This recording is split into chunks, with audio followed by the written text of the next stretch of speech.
네, 하나님 말씀은 사도행전 5장입니다. 네, 사도행전 5장 1절에서 11절입니다.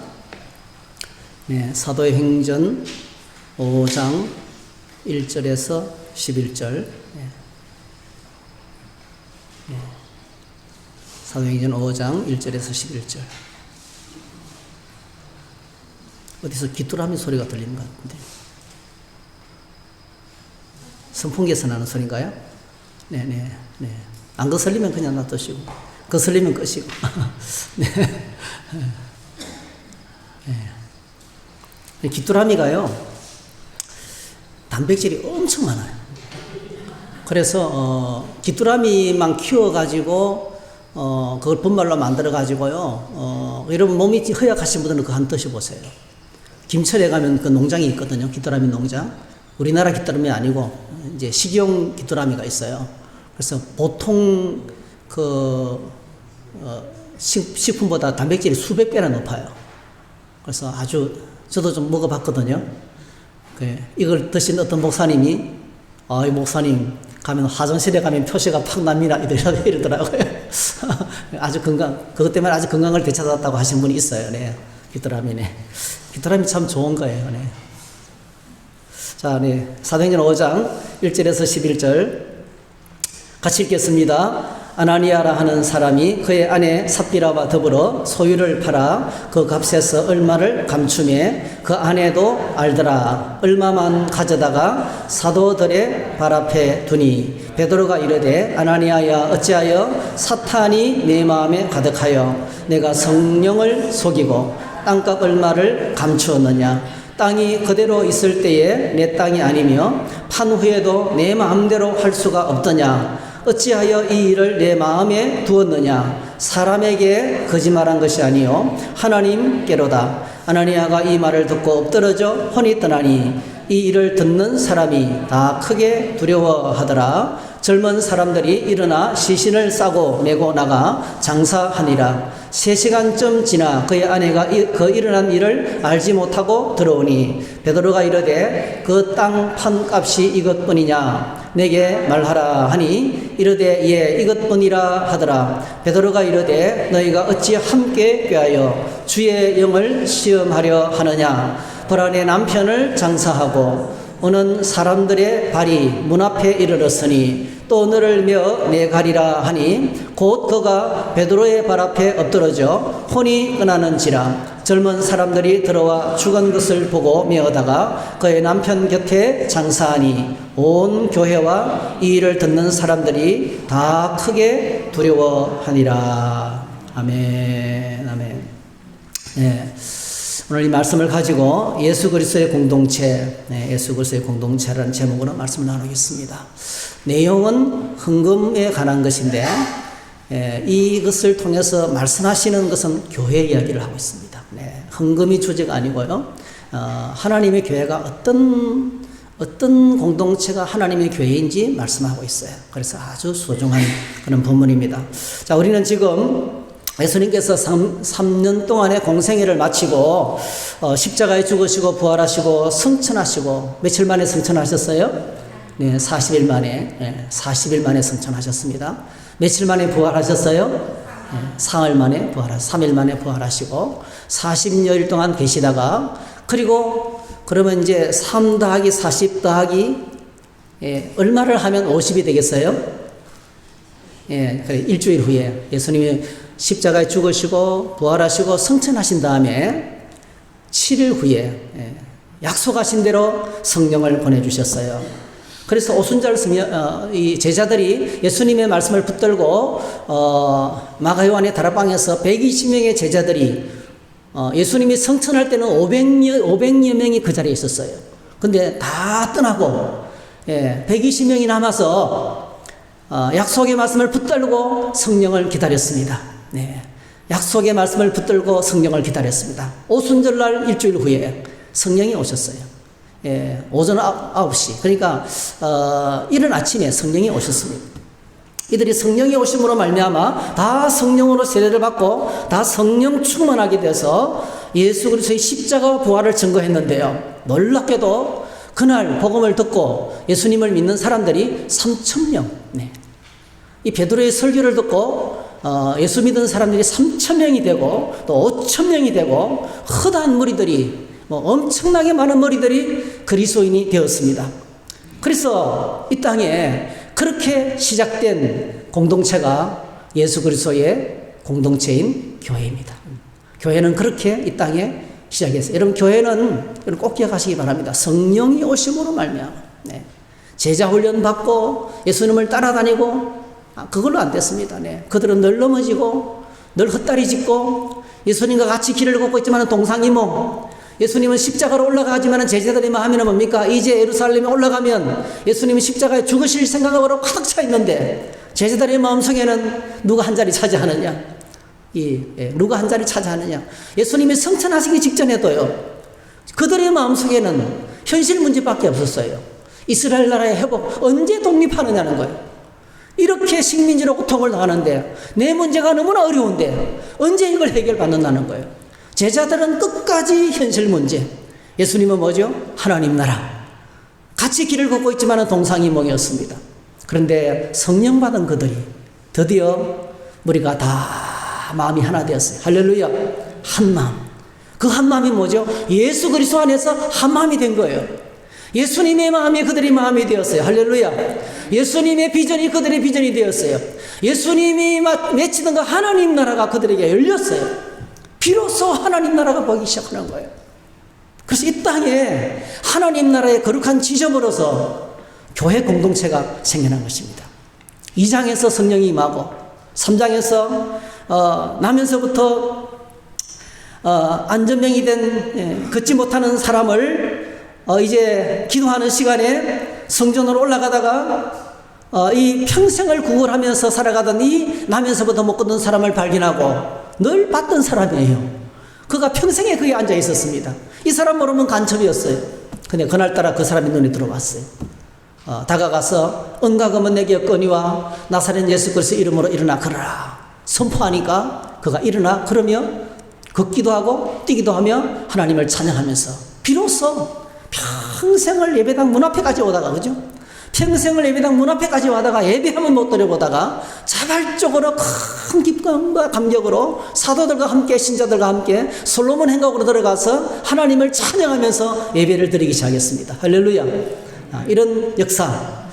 자, 그래서 이 안전 나면서부터 이 회복된 이 못 걷는 사람의 회복을 통해서 그날에 예수 믿은 사람이 5,000명, 성령이 임했을 때 3,000명, 이렇게 예수 믿게 되었어요. 약속하신 대로 성령께서 오셨습니다. 예수님의 이름으로 못 걷던 사람이 일어나 걸었습니다. 은과 금은 내게 없거니와. 이게 참 우리는 돈이 있어야 된다고, 힘이 있어야 된다고, 건강이 있어야 뭐를 할 수 있다고 생각하는데요. 그들은요, 은도 없었고 금도 없었고 부귀영화도 없었고요, 권세도 없었어요. 그런데요, 나사렛 예수 그리스도의 이름으로 안 되는 게 없었어요. 할렐루야. 인생의 모든 문제가 해결됐어요. 여러분, 오늘 저와 여러분들이 예배 드리면서 우리 안에 오늘 본문에 모인 곳이 진동하느니라는 말이 나오는데요, 우리 안에 진동이 일어나기를 축복합니다. 내가 알고 있는 가치관이 흔들어요. 내가 알고 있는 가치관이 흔들어가지고 다시 새롭게 세워져야 됩니다. 은과금이 없었지만은, 능력도 없었고 권세도 없었지만은, 인기도 없었고 무명, 학문도 없어서 베드로를 향해서 공부도 안 한 사람, 학문도 없는 사람이, 학문도 안 한 범인이 어떻게 그 학문 있는 사두개인들과 말을 해가지고 이겨요. 그렇게 핍박하고 박해했지만은 전혀 묶이지 않았어요. 나사렛 예수 그리스도 이름으로 모든 것이 해결되었습니다, 여러분. 그래서 구원의 역사는 계속되었습니다. 불치병들이 치료받았습니다. 극심한 가난의 문제가 해결되었습니다. 놀랍게도 식민지 환경에서 달라진 것은 없었어요. 여전히 로마가 통치하고 있었어요. 여전히 먹고 살기 어려웠어요. 그런데 여러분, 그들의 마음과 삶에는 하나님의 평화가 찾아왔습니다. 할렐루야. 눈에 달라진 거, 예수 믿는다고 놀라 달라진 거 하나, 여전히 직장생활, 그 보기 싫은 상사, 늘 만나면 스트레스 받는 그 인간 여전히 살아있어요. 근데 여러분, 주님을 만나면 내 삶과 내 마음속에 하나님의 평화가 임합니다. 하나님의 은혜가 임합니다. 안 되는 것이 없어요. 그전에는 묶여 있었는데 이제는 해방됩니다, 여러분. 그렇게 나를 힘들게 하던 것이 아무것도 아니에요. 내가 이것 때문에 이렇게 힘들어했나 하는 거예요. 자, 그 당시에 교회 모습을 소개하고 있는데요.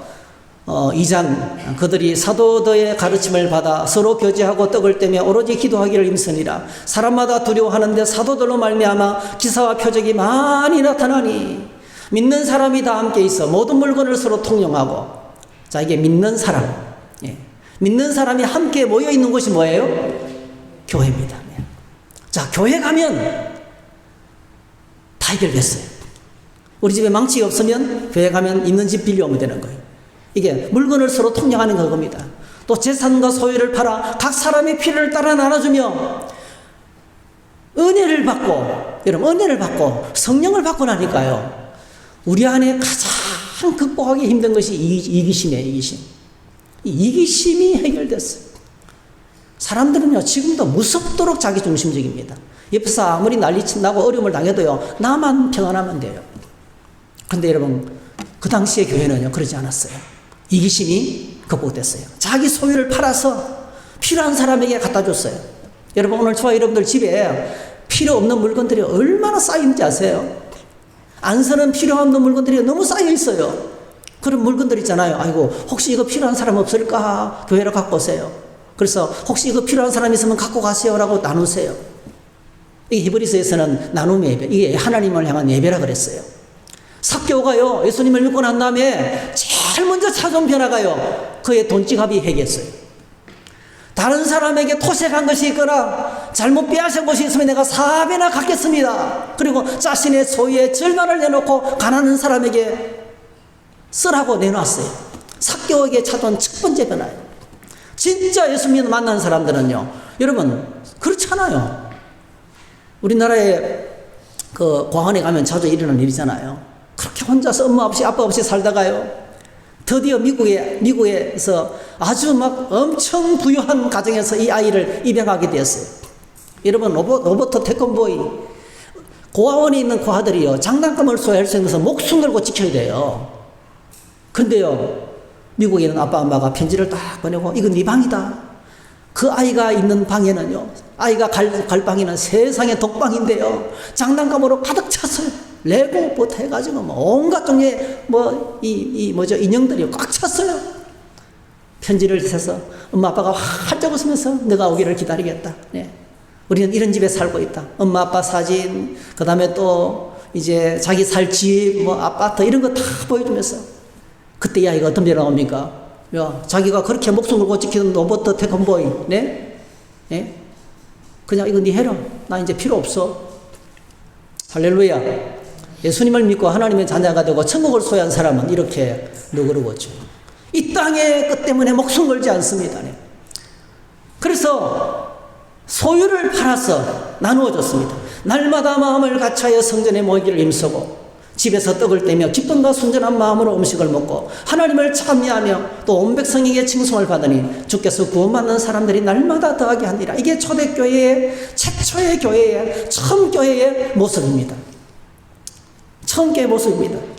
그들은 동각을 얘기 없었어요. 근데 걱정할 필요가 없었습니다. 사도들은 공에 붙잡혀 갔습니다. 감옥에 갇혔습니다. 생명의 위협을 받았습니다. 위협과 능력을 받았습니다. 매를 두들겨 맞고 다시는 예수님의 이름으로 복음을 전하지 말라고 엄명을 받았습니다. 그런데 어떤 권력도 그 어떤 세상의 힘도 사도들과 초대교회 신자들의 생활을 묶을 수가 없었어요. 왜 그렇습니까? 예수님의 이름으로 교회 오면 모든 것이 해방됐어요. 어떤 위협으로부터 그들은 자유로웠습니다. 그래서 여전히 교회 공동체는 예수 그리스도의 이름으로 이 땅에서 하나님 나라를 든든히 세워가는 사명을 감당하고 있었어요. 자, 오늘 사도행전 5장 직전에 또 초대교회 모습을 소개하고 있습니다. 사도행전 4장 31절 35절 사도들이 붙잡혀 갔다가 또 이제 매 맞고 지금 이제 석방된 거예요. 그 직후에 빌기를 다음에 모인 곳이 진동하더니 무리가 다 성령에 충만하여 담대히 하나님 말씀을 전하니라. 믿는 무리가 한 마음과 한 뜻이 되어 모든 물건을 서로 통용하고 자기 재물을 조금이라도 자기 것이라 하는 이가 하나도 없더라. 사도들이 큰 권능으로 주 예수의 부활을 증언하니 무리가 큰 은혜를 받아. 한번 따라합시다. 큰 은혜를 받아. 예, 큰 은혜를 받았어요. 이 큰 은혜가 뭘까요? 예수님이 날 위해서 죽으시고 예수님께서 날 위해 부활하시고 그 예수님께서 날 위해 성령을 보내주시고 영원토록 나와 함께 하시는 사실을 알게 된 거예요. 여러분, 가장 큰 은혜는요, 내가 죄인 된 것을 깨닫는 거예요. 가장 큰 은혜는 십자가에서 주님이 날 위해 죽으신 것을 깨닫는 거예요. 가장 큰 은혜는 주님이 영원토록 나와 함께 하신다는 사실이에요. 할렐루야. 가장 큰 은혜는 내가 예수 믿고 나니까 내 인생의 주인이 내가 아니고 예수님이라는 거예요. 내 가진 모든 것들이 다 주님의 것이라는 거예요. 할렐루야.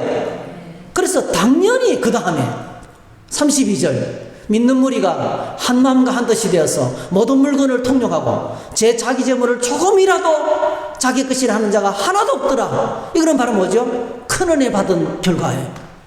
할렐루야. 오늘 저와 여러분들이 주님 앞에 큰 은혜 받기를 축복합니다.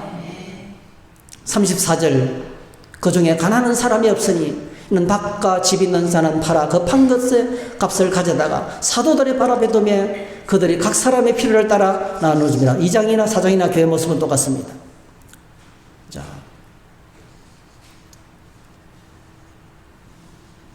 그래서 사람들이 헌신을 했는데요, 그 물질에 대한 무서운 집착을 극복하고요. 물질에 대한 욕심은 뭐 사람마다 없는 사람이 없죠. 네. 오죽하면 뭐 아기가 태어나면서 야, 돈 줄게 빨리 넣으라면 빨리 넣은대요. 네. 부부 사이도 돈이 얼마나 좋은지 돈 셀 때는 등을 돌리고 센대요. 딴 주머니 찬 사람 많아요. 돈이 너무 좋아가지고 딴 주머니 차고 있는 사람 많아요.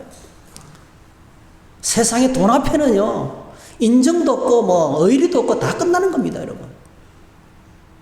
제가 개인적으로 돈 문제 때문에 집안에 큰 문제가 생겼을 때 제가 결심을 했어요. 내가 돈은 잃을지라도 사람은 잃지 말아야지. 얼마나 제가 뭐랄까요, 세상적으로 손해를 본지 몰라요. 어떤 분이 저기 그래도 너무 이렇게 미련하게 끝까지 그렇게 책임지려고 하느냐고. 제 속에 한 가지 딱 있었어요, 여러분. 돈은 있다가도 없어지지만은 사람은 잃어버리면 끝이거든요. 예, 끝까지 인간관계를 지키고 싶었어요. 그래서 다 떠맡았어요, 여러분. 근데 하나님께서 어느 순간에 제 힘이 아니고 제가 감당할 수가 없죠. 제가 사업하는 사람도 아니고 목회하는 사람이 어떻게 그 천문학적인 숫자를 감당할 수가 있어요. 하나님께서 깨끗하게 정리해 주시더라고요. 할렐루야. 이런 꼭 기억하시기 바랍니다. 돈에 못 잡히고 돈에 끌려가면 사람 다 잃고 불행하게 됩니다. 사람이 떠나가면 홀로 남으면 가장 불행해요, 여러분.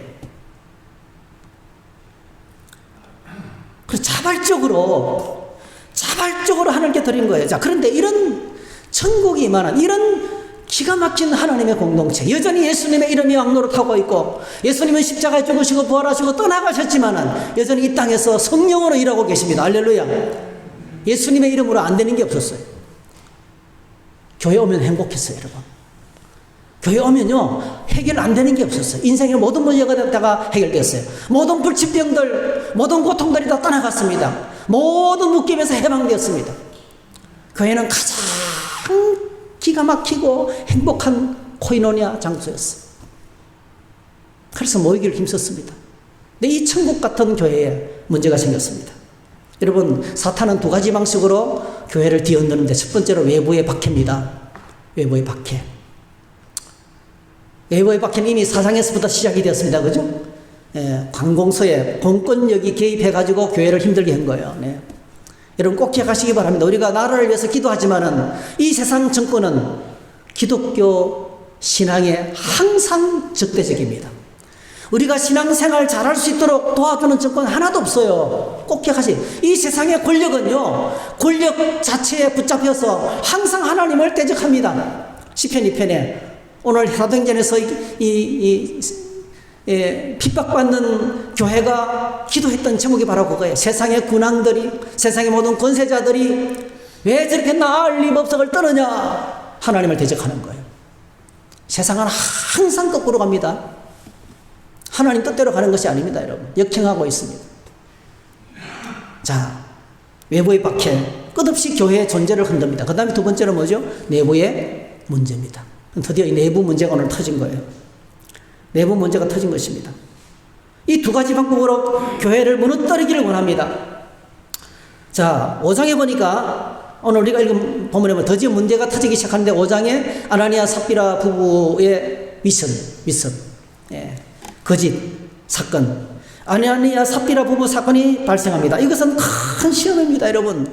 여러분, 잘 믿는, 자, 한번 생각해 보세요. 오늘 아나니아 삽비라가 굉장한 부부인데요. 잘 믿는 사람이 그렇게 열심히 헌신도 했는데 어느 날 갑자기 죽어버렸어요. 하나님의 심판을 받아 죽었습니다, 여러분. 여러분, 교회를 그래도 잘 다니겠어요? 의정부에 있는 S교회, 제가 아는 잘 아는 목사님 교회예요. 저에게 수준으로 이렇게 모이는 교회, 자그마한 교회였습니다. 그 목사님이 어머니가 하는 기도원을 이어받아가지고 어머니가 꼭 이제 너가 나를 이어서 목회했으면 좋겠다 해가지고 그냥 하여튼 목회를 하게 됐어요. 근데 교회가 이렇게 우리 정도 어울려져 있는 상황인데 젊은 집사, 그 교회에서 가장 충성하고 열심히 섬기던 젊은 여집사가 암에 걸려서 온 교인들이 막 금식하고 막 난리 법석을 막 일일이 기도하고 했어요. 근데 돌아가셨어요. 죽었어요. 그렇게 죽고 나니까요, 교인들 반이 떠나더랍니다. 믿어도 이렇게 되나? 네. 믿어도 이렇게 되나? 오늘 똑같은 거예요. 아나니아 삽비라가 그렇게 헌신적인 부부였습니다. 자기 재산을 팔아서 헌납할 정도로 헌신적인 부부였어요. 근데 죽었어요. 하나님의 심판을 받아서 즉시로 죽었습니다. 뭐 보통 시험거리가 아니죠. 엄청난 시험거리가 찾아온 거예요. 교회가 문제가 생긴 겁니다, 여러분. 6장에 보니까 구제 문제 때문에 히브리파 가부들하고 헬라파 가부들 사이에 불평이 터져서 싸웁니다, 여러분. 교회 안에 드디어 싸움이 시작됐습니다. 7장부터 계속해서 박해는 점점 거세어져 갑니다. 사도들이 붙잡혀가고 예수 믿는 사람들이 잡혀가고, 그래서 여러분, 교회 안에 심각한 문제가 터진 겁니다. 여러분 꼭 기억하시면 좋겠어요. 한번 따라합시다. 이 땅의 교회 안에는 문제가 계속된다. 이 땅의 교회는 절대로 완전하지 않습니다. 여러분 꼭 기억하시기 바랍니다. 예수 믿는 사람 완전하지 않습니다. 이 땅의 교회는 불완전합니다. 언제 완전해집니까? 우리가 믿음을 지키고 천국 갈 때 비로소 완성된 그 교회를 보게 될 줄로 믿습니다. 따라합시다. 우리는 다 공사 중이다. 공사 중에 먼지 날리고 시끄럽고 난리 나잖아요. 모든 신자는 지금 과정에 있습니다. 목사라도 완전하지 않습니다. 장로님이라도 완전하지 않습니다. 그렇게 오래 믿었던 권사님이라도 완전하지 않습니다. 실수할 때일 거예요. 좀 미안합니다. 저희 가까운 교회 어느 장모님은요, 그 교회 재정을 총 챙기고 있는데 어느 날 힘들어지니까요, 교회 재정을 전부 다 챙겨서 도망가 버렸어요. 우리에게 붓글 씻어주시는 장모님이 다니는 교회예요. 이 땅의 교회는 완전한 명성교회 재정을 맡은 장로님, 그 엄청난 돈을 유용하다가 발각돼가지고 자살해 죽었어요. 오래전에 자살해 난리 났잖아요. 여러분 주변의 교회를 둘러보세요. 우리 주변에 목사님 뭐 스캔들 예. 목사 스캔들 때문에 지금 난리예요. 지금 난리. 총회장, 교단의 총회장이 지금 성스캔들 때문에 지금 교단이 난리가 났어요. 우리 노예 말고, 우리 교단 말고 다른 교단. 문제가 없는 교회는 없습니다. 문제가 없는 교회는. 모든 사람은 잘 나가다가도 주저앉을 수 있어요. 그래서 오늘 저희들이 기억하셔야 되겠어요. 교회를 다니면서 사람들 때문에, 직분자들의 모습 때문에 여러분 절대로 시험 들지 마시기를 축복합니다. 그러면 그럴 수도 있지. 나도 그럴 수 있는데 나도 실수할 수 있는데 나도 넘어질 수가 있어요. 그렇게 오래 믿어서도 낙심할 수 있어요. 저는 목사가 교회 안 나가는 목사 많이 봤어요. 목회하다가 너무 상처를 많이 받아가지고 교회를 안 나가는 거예요. 목사님 이단에 빠지는 거는 수두룩하고요. 목사도 잘못됩니다, 여러분. 그래서 오늘 꼭 기억하셔야 되겠어요. 여러분 사람들만 바라보다가 넘어지지 마시기를 바랍니다. 자, 오늘 본문에 이 아나니아 삽비라 사건을 한번 들여다보십시다. 큰 무리가 이제 성령 충만하여서 큰 은혜를 받았습니다. 그 결과 많은 사람이 재산을 팔아서 헌금을 했습니다. 기쁘게 자발적으로. 그런데 사도행전은 두 가지 케이스를 소개하고 있어요. 이 헌신하신 분의 두 가지 케이스를 소개하고 있어요. 첫 번째가 바나바라는 사람입니다. 바나바가 헌금을 했습니다. 이렇게 헌금했습니다. 자, 사도행전 4장 36절, 구브로에서 난 사이프러스죠. 지금 키프로스. 네. 구브로에서 난 레위족 사람이 있으니 이름은 요셉이라. 사도들이 일컬어 바나바라. 번역하면 위로의 아들이라 하니 그가 밭이 있으며 팔아 그 값을 가지고 사도들 발 앞에 두니라 했어요. 네. 여러분, 이 사람 이름이 뭐라고요? 요셉. 근데 사도들이 이름을 어떻게 지어줬어요? 바나바의 뜻은 위로의 아들. 얼마나 따뜻하게 사람을 품는지, 얼마나 따뜻하게 격려하는지. 모든 사도들이 이 사람을 너무 잘 알아요. 너무 교회에 충성된 사람이었습니다. 이름을 바꿔. 여러분, 예수님께서 요한의 아들 시몬의 이름을 너는 이제부터는 시몬이 아니고 베드로라 이름을 바꿔줬죠. 무엇을 계기로요? 신앙을 고백했을 때. 주는 그리스도시요 살아계신 하나님의 아들입니다. 신앙을 고백했을 때 이제부터 너는 시몬이 아니고 베드로다. 내가 이 반석 위에 내 교회를 지으랴. 베드로라는 말은 반석이라는 뜻이거든요. 너 믿음의 반석 위에, 신앙의 반석 위에. 여러분, 오늘 저와 여러분의 신앙이 비가 나고 바람이 불고 찬송가 나도 무너지지 않는 반석 위에 서 있는 믿음 되시기를 축복합니다. 그게 베드로. 내가 이 반석 위에 내 교회를 세우리라. 그러니까 하나님의 거룩한 교회는요, 신앙의 반석에 서 있는 겁니다. 신앙의 반석은요, 하나님 말씀 위에 서 있는 거예요. 할렐루야. 그래서 베드로 이름을 바꿔준 거예요. 사도들이 바나바의 신앙생활을 보고요, 이 요셉의 신앙생활을 보고 이름을 바꿔줬어요. 이제부터 내 이름은 바나바다. 얼마나 따뜻하고, 여러분 다 주님 안에서 바나바 되시기를 축복합니다. 네, 이게 바나바가 권사입니다. 권사는요, 따뜻하게 보살피고 격려하고 도와주는 사람의 뜻입니다.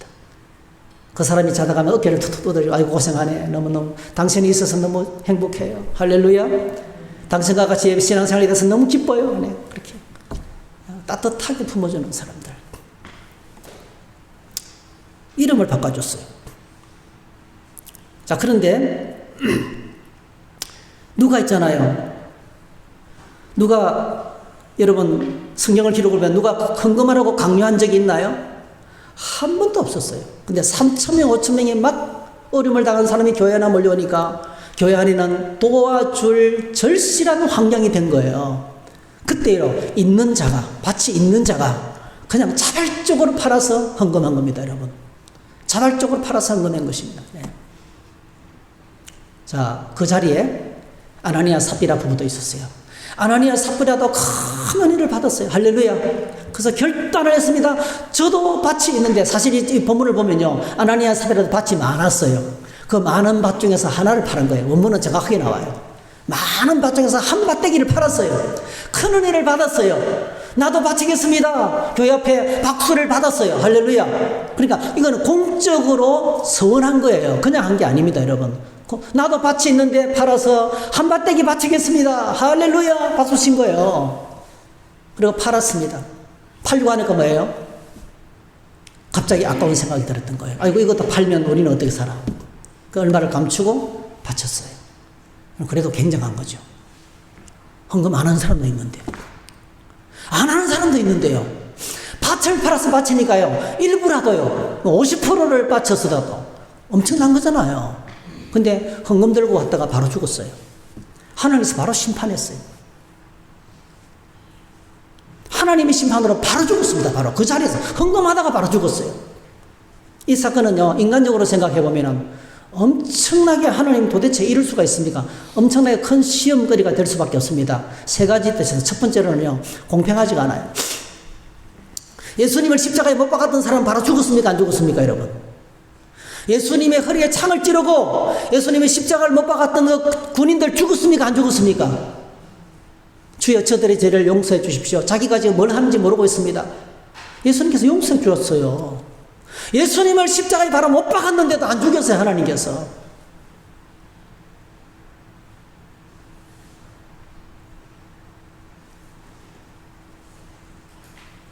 교회를 지금 박해하고 있는요, 교회를 박살내고 있는 사두개인들, 공회원들 안 죽였습니다.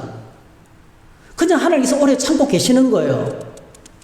근데 지금 예수 믿고 큰 은혜 받아서 헌금을 드리고 있는데 전부 다 드리지 않았다고 어떻게 이렇게 바로 심판하고 죽게 하시는 것은 정말 하나님 너무하지 않으신가요, 여러분? 여러분 꼭 기억하셔야 돼요.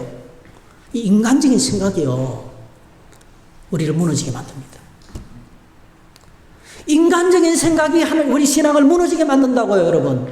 내 안에 합당하게 생각하는 이 그럴듯한 생각이요, 우리 신앙을 통째로 흔들어 버린다고요. 지금 마귀가 노리는 건 이거예요. 어떻게 하나님 이럴 수가 있냐는 거예요. 이게 무슨 아름다운 공동체라는 거예요. 이럴 수가 없다는 거예요, 여러분. 두 번째로는요, 너무 잔인합니다. 잘못했으면 병을 들게 하든지, 사고가 나게 하든지, 뭐 다리 몽둥이를 내려앉히든지, 그러면요, 아이고 하나님 잘못했습니다, 회개할 기회를 주셔야죠. 그렇죠? 근데 하나님께서 바로 딱 죽여버렸어요. 적결 심판. 너무 잔인하잖아요. 무슨 큰 죄를 지었다고. 여러분, 헌금 조금 덜 바친 게 무슨 큰 죄라고 이렇게 바로 적결 하나님 심판하셔서 죽이시냐는 거예요. 하나님 너무 잔인하시는 거예요. 여러분 동의가 되죠? 그래서 이렇게 가만히 묵상하니까 너무 잔인하고 하나님께서 이럴 수가 없다는 거예요. 세 번째, 헌금은 이렇게 바쳐야 된다고 규례가 있었어요, 없었어요? 규정이 없었어요. 여러분 꼭 기억하시기 바랍니다. 여러분 11조 감사헌금, 특별감사헌금, 우리에게 11조는 뭐 10분의 1, 소득의 10분의 1이죠. 그 다음에 감사헌금은 감사해서 드리는 거죠. 이런저런 감사하세요. 감사헌금 할 때 꼭 여러분 감사의 제목을 좀, 감사의 고백을 좀 하세요. 특별감사헌금은 뭐 이사나 뭐 생일이나 신방을 받았다거나 또 뭐 승진을 했거나 어떤 이런 특별한 일이 있을 때 그 제목을 써서 드리는 것이 특별감사헌금이에요. 어떤 분은요, 특별감사헌금을 드리면서 아무것도 안 써요. 그러면 안 특별한 거예요. 그거는 그냥 감사헌금이에요. 그 다음에 우리 교회는 비전헌금은 우리 교회는 어떤 일이 있을 때 미리 있잖아요. 미리 교회를 여러분에게 한 번도 헌금하라 한 적이 없어요. 평소에 돈을 비축해놔가지고 몇 프로를 떼가지고, 여러분 비전헌금이 바로 그런 거예요. 교회 앞으로 큰 필요를 위해서 미리 투자하는 거예요. 예배당을 뭐 고친다든지 이런 식으로 땅을 산다든지 이럴 때 그 비전헌금을 쓰는 거예요. 그 다음에 장학헌금, 그 다음에 구제헌금, 그 다음에 성교헌금, 이렇게 목적헌금들이 있습니다. 한 번도 여러분 아무도 이것을요 드릴 때 규칙이 없어요. 여러분 마음껏 드리고 싶은 대로 드리세요. 네. 형편대로 드리십시오. 어느 누구도 구속하지 않아요. 여러분 11조도 여러분 모든 헌금은 감사헌금입니다. 아시겠어요? 모든 헌금은 감사헌금입니다. 여러분 안에 하나님의 은혜가 넘쳐나서 감사가 충만하기를 축복합니다. 그 믿음이 올라가면 자동적으로 드리고 싶어요. 드리고 싶어서 쩔쩔매는 거예요. 네. 하나님께 드림이 너무 기쁨입니다. 그게 헌금이에요. 규례가 없었어요. 그런데 하나님께서 왜 이렇게 아나니아 삽비라보를 심판하시고 죽이셨는가요? 여러분 오늘 성경 본문을 잘 살피면 원인을 발견할 수 있어요.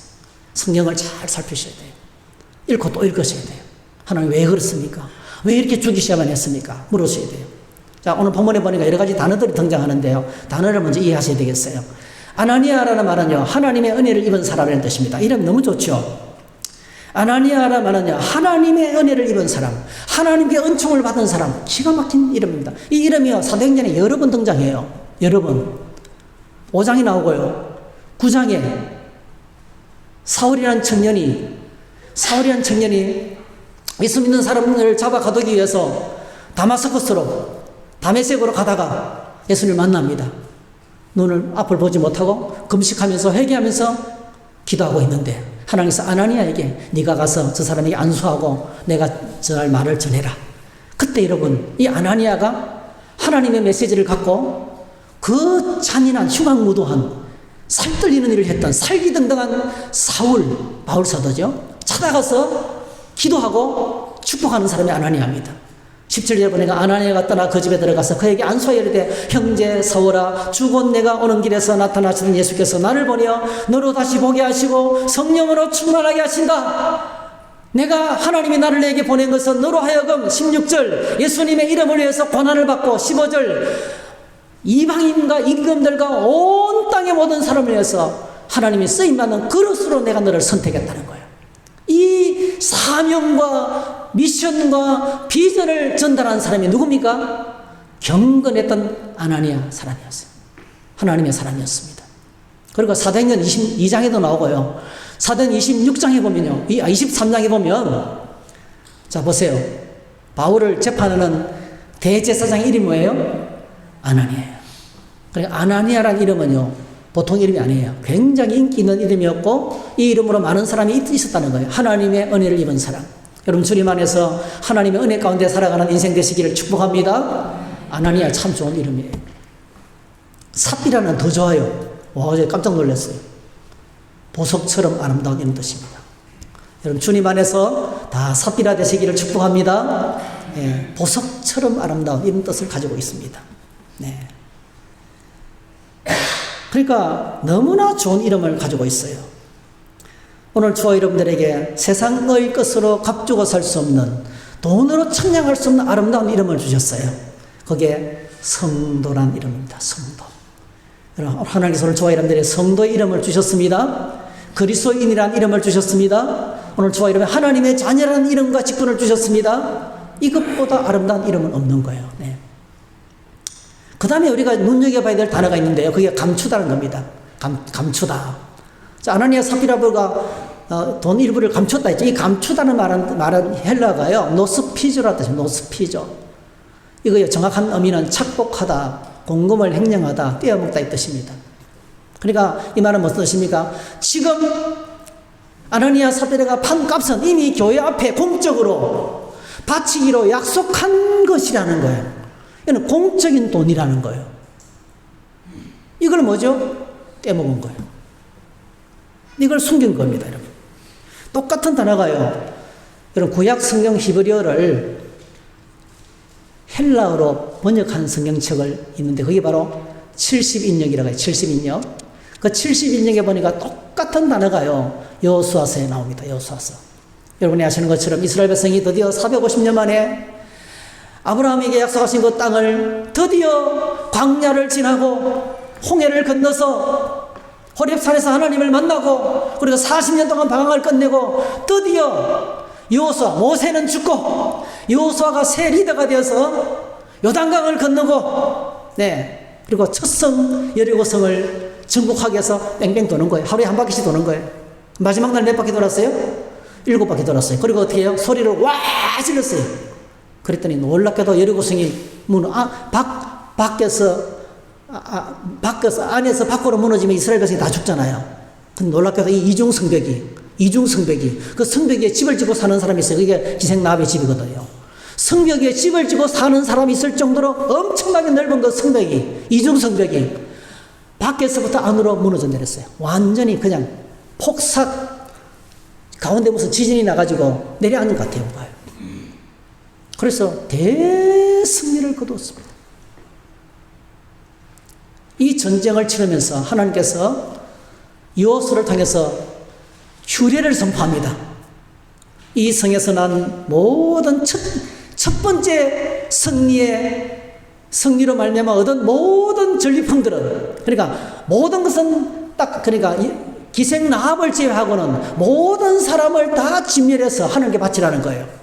어떤 생명체도 살려서는 안 돼요. 근데 대신에 남는 모든 전리품들, 금은 동철 이런 것들은 하나님께 바쳐라.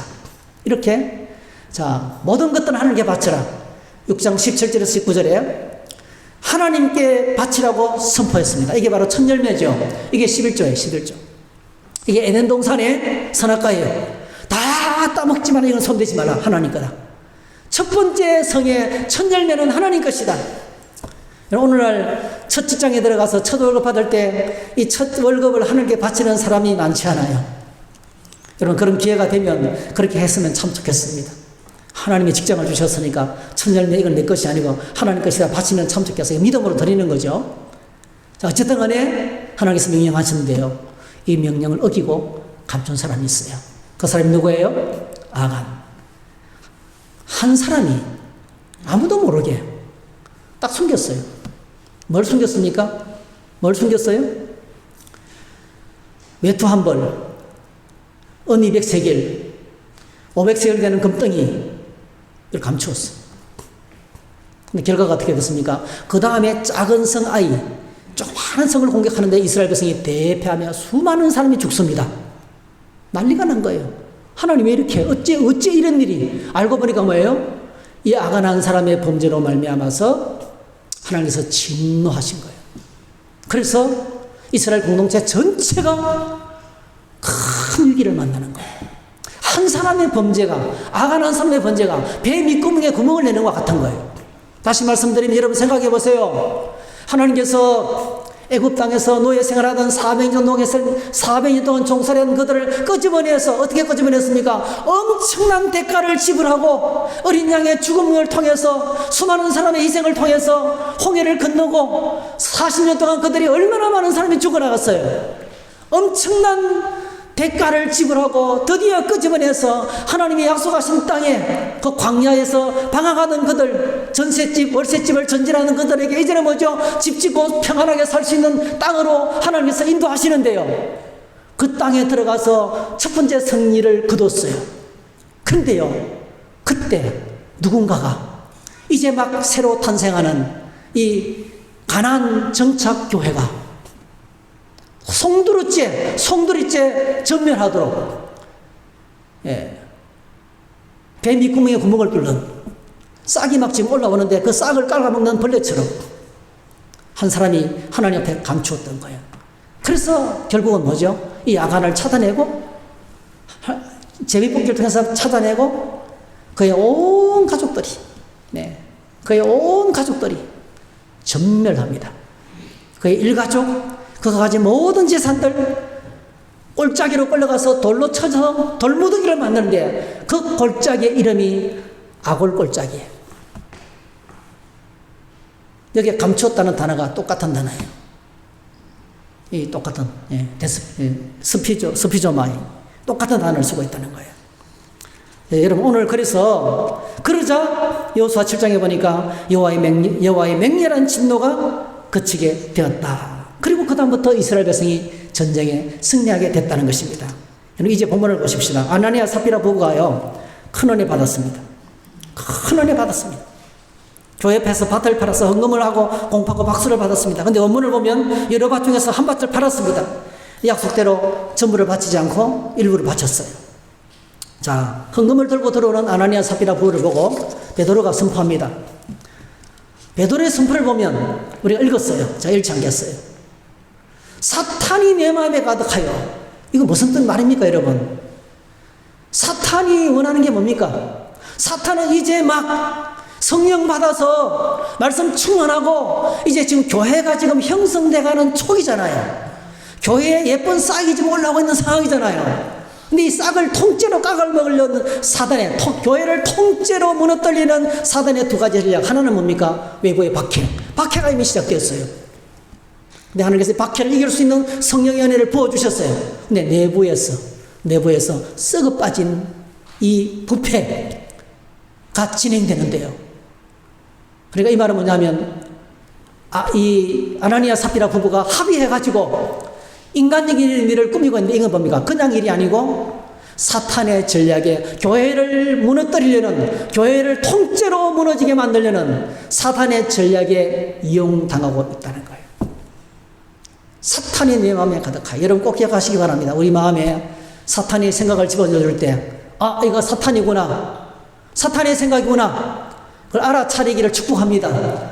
그게 영적 분별 영적 연사예요. 하나님의 말씀이 있을 때 영분별을 할 수 있으세요. 내가 지금 하는 말들이 다 교회 잘 되라고 하는 말이지만 이런 그게 사탄의 말 때가 많아요. 예수님이 십자가를 향해 올라갈 때 베드로가 막았어요. 주님 올라가면 안 됩니다. 사탄아 내 뒤로 물러가라 했어요. 엄청나게 예수님을 위하는 것처럼 이야기해요. 여러분 오늘도 수많은 사람이 목회를 위하는 것처럼 앞장서서 이야기합니다. 근데 사탄의 말이에요. 사탄의 말이 많아요. 제가 받아들일 수가 없어요. 용납할 수가 없어요. 너무나 인간적인 말이에요. 사탄이 내 마음에 가득하여 누굴 속였습니까? 성령을 속였다는 거예요. 누구에게 거짓말한 것입니까? 사람에게 거짓말한 것이 아니고 하나님께 거짓말했다는 거예요. 어떤 행위라고요? 주의 영을 시험하는 거예요. 주의 하나님을 시험치 말라 했어요. 이스라엘 백성들이 40년 동안 하나님을 시험하다가 다 죽었어요. 그래서 여러분, 이 문제는 그냥 단순하게 심플한 문제가 아니라는 거예요. 헌금 문제가 아니라는 거예요. 교회 공동체 전체를 함몰시키려는 사탄의 전략에 휘말려서 하나님을 속이고 성령을 속이고 교회를 속이는 거짓이라는 거예요. 여러분, 성경을 보면 이렇게 하나님께서 적절 심판해서 죽인 경우가 몇 군데 있어요. 한 가지만 예를 들을게요. 오늘 저희들이 우리가 기억해야 할 것은요, 우리를 향한, 그러니까 주님께서 가장 목숨보다 소중하게 생각하는 것, 예수님이 십자가에 죽으시고 부활하시고 성령을 보내주시고 교회가 생겼는데 이 교회가 어떤 교회가 되기를 원하느냐를 생각하셔야 돼요. 그게 바로 교회는 거룩한 하나님의 공동체입니다. 교회는 거룩을 잃어버리면요, 아무리 숫자가 많이 모이고 아무리 헌금을 많이 하고 아무리 일을 많이 해도 살았으나 죽은 교회입니다, 여러분. 요한계시록에서 말하고 있잖아요. 아무리 많이 모여도, 아무리 설교를 잘하고, 아무리 대단한 사람이 앉아있고, 아무리 사회적 영향을 많이 미치는 교회라 할지라도요, 거룩을 잃어버리면 살았으나 죽은 교회예요. 이건 교회의 생명과 관계되는 문제예요. 하나님께서 가장 중요하게 생각하는 것은 거룩입니다. 근데 아나니아 삽비라가 뭐죠? 거룩하신 하나님께 도전하고 있는 거예요, 지금. 하나님 모를 거다. 거룩하신 하나님을 지금 속이고 있는 거예요. 불꽃 같은 눈을 갖고 계시는, 가면대 얼굴을 보고 있는, 우리의 마음을 살피시는 하나님을 향해서 지금 도전하고 있는 거예요. 모를 거다, 내가 숨겨도. 하나님 시험하고 있는 거예요.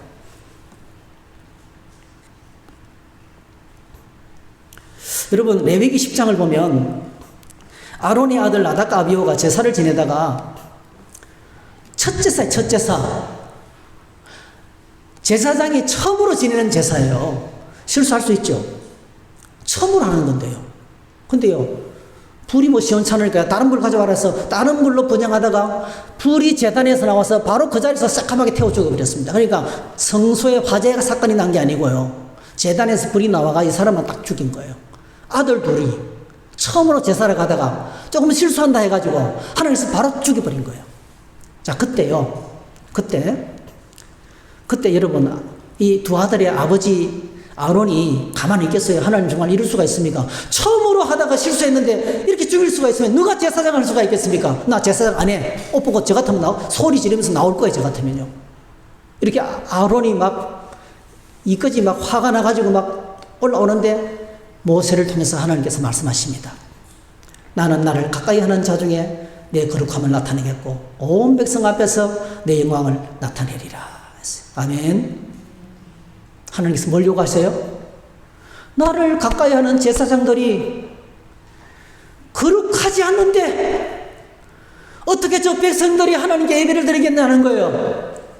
먼저 믿은 생자들이, 그렇게 오래 믿었던 사람들이 신앙이 엉망이고 예배를 제대로 드리지 않는데 어떻게 나중 온 사람들이, 저 세상 사람들이 우리 모습 보고 하나님께 예배를 드릴 수 있겠냐는 거예요. 그래서 하나님께서 말씀하신 거예요. 내 앞에서 거룩하라. 예? 거룩을 요구하신 거예요. 이 아들이 잘못해서 거룩하신 하나님을 도전했던 거예요. 그래서 레위기 보니까 우리에게 계속 요구합니다. 내가 거룩하니 너희도 거룩할지라. 내가 거룩하니 너희도 거룩할지라. 이렇게 요구하신 거예요. 여러분, 이 사건을 통해서 어떤 결과가 찾아왔습니까? 이제 말씀을 마칩니다. 첫 번째로요, 성령께서 하나님 되심이 증명되셨습니다. 할렐루야. 성령은 단순한 영이 아니고요, 하나님, 사람에게 속이 거짓말한 것이 아니고 하나님께 거짓말한 것이다.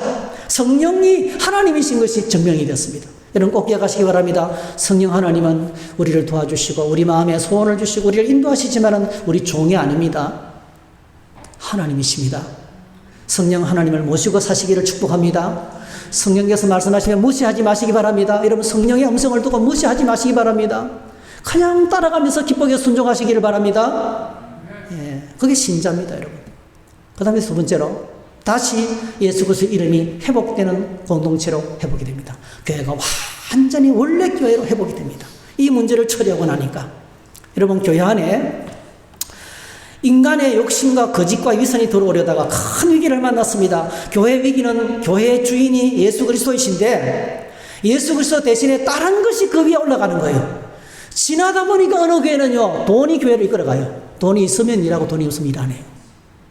예수님이 주인이 아니시고요, 돈이 이끌어가요. 어떤 교회는요, 인간이 교회를 이끌어갑니다. 이 사람의 목소리, 저 사람의 목소리가 교회를 이끌어갑니다. 목사의 말, 장로의 말, 권사의 말, 어떤 영향력 있는 사람의 말이 막 교회를 이끌어갑니다, 여러분. 예수님께서 이끌어가는 게 아니고요. 어떤 교회는 우리 교회에서 옛날부터 이렇게 해왔다. 역사와 전통이 그 교회를 이끌어가요, 여러분. 여러분, 오늘 초와 여러분은 우리가 성령하는 교회는 어떤 교회입니까, 여러분? 우리 교회는 주님이 이곳에서 임금이 되시고, 할렐루야. 주님이 이끌어가는 교회가 되시기를 바랍니다. 그런 교회가 될 때 교회는 가장 순수한 교회가 되는 거예요. 근데 여러분, 아나니아 삽비라 교회를 통해서 교회가 인간 중심으로 이끌어가려고 위선과 거짓이 들어가가지고 박수 받으려고 하는, 사람들한테 인기를 얻고 사람들한테 주목을 받으려고 사람을 기쁘게 하려는 그런 주의가, 인간 중심주의가 들어가니까 교회가 큰 위기를 만났지만 놀랍게도 이 문제를 처리하고 나니까요, 놀랍습니다. 이걸 처리하고 나니까요, 초대교회는 완전히 권능 있는 교회로 다시 회복이 되었습니다. 제가 종종 이야기하잖아요. 충북대학교로 갔는데요, 엘리베이터를 탔어요, 여러분. 가면 다리 한 짝 있는 사람, 다리 하나 없는 사람 있어요, 없어요? 눈 없는 사람 있어요, 없어요? 귀 안 들리는 사람 있어요, 없어요? 있죠? 신장 하나 없는 사람도 있을 수 있어요. 근데 엘리베이터를 탔는데요, 머리가 없는 사람이 있는 거예요. 엘리베이터를 탔는데 머리가 없어요. 여러분, 그거 사람입니까, 아닙니까? 사람입니까, 아닙니까? 사람 아니죠. 머리 대신 예수 그리스도가 없는 교회는 교회가 아닌 거예요. 머리 대신 예수 그리스도가 교회 머리가 아닌 교회는 교회가 아닌 거예요, 여러분. 사람이 올라가 있고 돈이 올라가 있고 역사와 전통이 올라가 있고 인간 중심주의가 올라가 있는 교회가 아닌 겁니다, 여러분. 교회가 교회되기 위해서는 교회 머리가 예수 그리스도가 되셔야 돼요. 주님이 말씀하시면 예스. 그게 권능 있는 거예요. 그래서 교회가 완전히 회복됩니다, 여러분. 자, 5장에 보니까 온 교회가 크게 두려워했어요. 12절, 마음을 같이해서 백성들에게 칭송을 받았어요. 믿고 주께로 나오는 자가 더 많았어요. 16절, 수많은 사람들도 어떤 문제든지 다 고침받고 해결되었어요. 여러분, 오늘 제가 이 시간에 이렇게 목소리를 높여서 시간을 지금 지나서 미안합니다. 알죠? 제가 미움받는다는 거 압니다, 여러분. 청주 성도교의 생존에 관한 문제입니다, 이거는. 너무너무 소중한 거예요. 예수님의 이름을 다시 되찾아야 돼요. 예수님의 자리를 다시 회복시켜드려야 돼요. 예. 이렇게 교회의 순수한 모습을 회복하면 그 다음에 어떤 문제가 생겨도 박차고 교회는 파워풀하게 능력 있게 이 거센 세상에서 뚫고 나가서 승리하는 하나님 나라가 되는 겁니다, 여러분. 그래서 그 다음에 핍박과 박해가 몰아닥쳤지만은 교회는 계속 승리했습니다. 계속 승리했습니다. 능력받는 일에 합당한 자로 이기심을 기뻐하면서 예수는 그리스도라 가르치기와 전도하기를 그치지 않고 끝없이 복음을 전하고 교회는 부흥이 되고 원래 모습대로 회복이 되었습니다. 사랑하는 성도 여러분, 성경적인 바른 믿음이 회복되고 바른 교회가 회복되는 것이 꼭 기억하셔야 돼요. 교회가 바로 회복되는 것이 우리 행복의 비결입니다. 여기 오면 다 해결되는 걸요. 여기 오면 다 해결되는 거예요. 예수님의 이름을 회복하는 것이 부흥입니다. 예수님의 자리를 확보하는 것이 하나님의 은혜입니다. 어떤 자리보다도 어떤 것보다도요, 예수님이 우리 교회 주인의 자리에 앉아있다면 그거는 바로 몇 명이 모이든지 간에 서너 명이 모이든지 간에 소수가 모이든지 간에 그 공동체는 가장 강력한 하나님의 교회가 될 줄로 믿습니다. 그래서 오늘 이 말씀 한번 같이 읽어봅시다. 시작. 교회 공동체의 회복, 성전됨의 회복, 신자의 행복이다.